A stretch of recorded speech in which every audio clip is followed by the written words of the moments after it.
आज हे आरक्षण टिकेल की नाही याचं आज सांगता येणार नाही,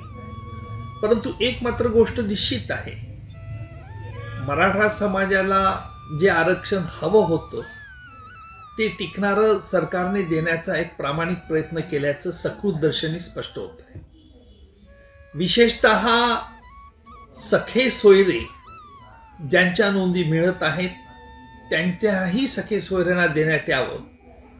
परंतु सखे सोयरे याची व्याख्या काय असावी याबाबत संदिग्धता होती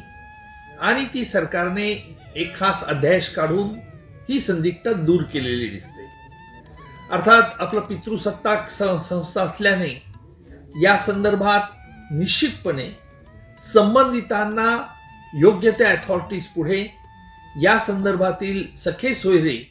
त्या व्याख्येत येतात की नाही याचं हे प्रत्यक्ष सप्रमाणात सिद्ध करावं लागेल आणि त्याचा फायदा मराठा समाजातील लोकांना निश्चित मिळेल यात मला शंका वाटत नाही।